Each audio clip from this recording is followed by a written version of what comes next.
C'est à qui? J'avais rendez-vous à 15h30. Eh ben c'est à vous, il est 18h30. Bien, alors, comment vous allez depuis la semaine dernière? Pas très bien, pasteur. Racontez-moi. J'ai toujours ces questions existentielles qui remontent régulièrement. Pourtant, j'ai lu 2 évangiles cette semaine. Même si je n'ai pas pu finir Marc. Pourtant, Marc, c'est bien, c'est léger, il n'y a pas vraiment d'effet secondaire. Je me demande si ce n'est pas le livre apocryphe que j'ai lu dimanche soir avant de me coucher. Non, je ne crois pas, non. Bon, en attendant, dans la salle d'attente, j'ai lu quelques proverbes. Eh bien, ça n'a pas calmé mes angoisses. Vous avez des angoisses. Ah, mais la question n'est pas là. C'est que je n'arrive pas à les faire passer. Ah si, il y a bien eu une fois en lisant David et Goliath. David et Goliath.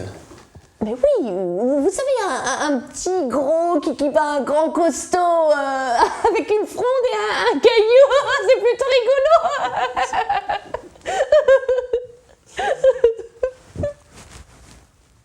Enfin, je n'en suis pas encore à lire l'Apocalypse, mais je ne suis pas insensible aux épîtres de Jean. Est-ce que vous avez pensé à lire autre chose que la Bible?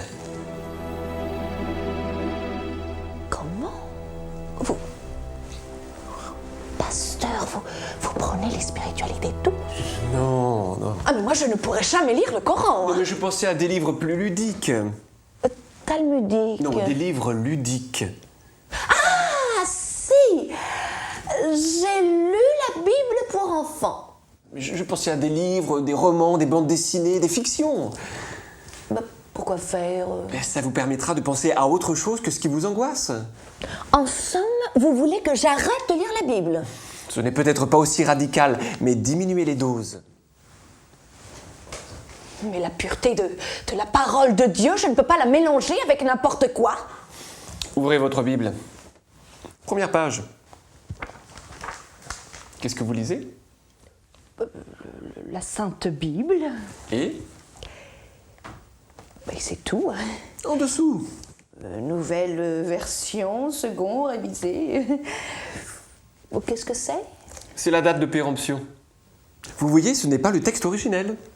Mais pourquoi je n'ai que la seconde version? Non, mais c'est pas la seconde version, c'est la 100e version. Comment la parole de Dieu aurait été diluée? Disons qu'en traversant le temps, elle a apprivoisé la langue des hommes et inversement. Mais je ne veux pas de dose homéopathique.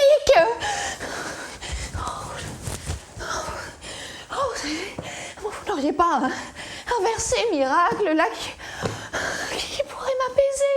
Je ne sais pas. On ne voit bien qu'avec le cœur, l'essentiel est invisible pour les yeux. Ça va mieux? C'est quel verset? C'est pas dans la Bible. C'est pas un verset satanique? Non, c'est Saint-Exupéry. Un saint. Un homme, en tout cas. Mais moi, j'ai besoin de Dieu. Et il a besoin de nous, même si nous ne sommes pas toujours des saints.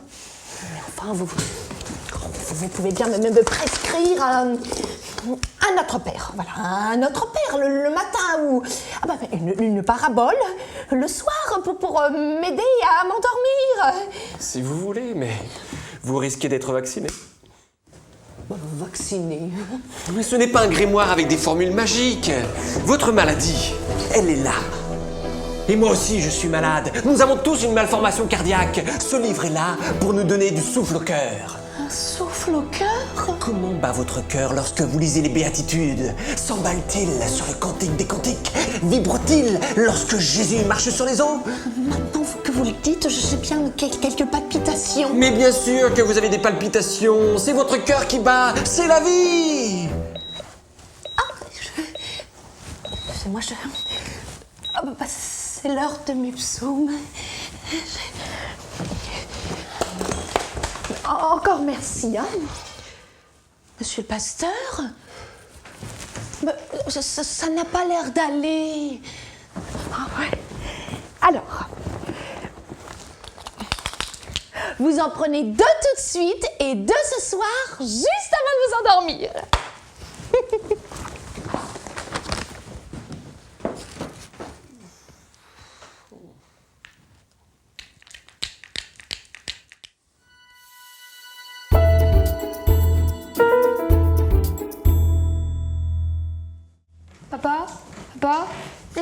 mouton, s'il te plaît.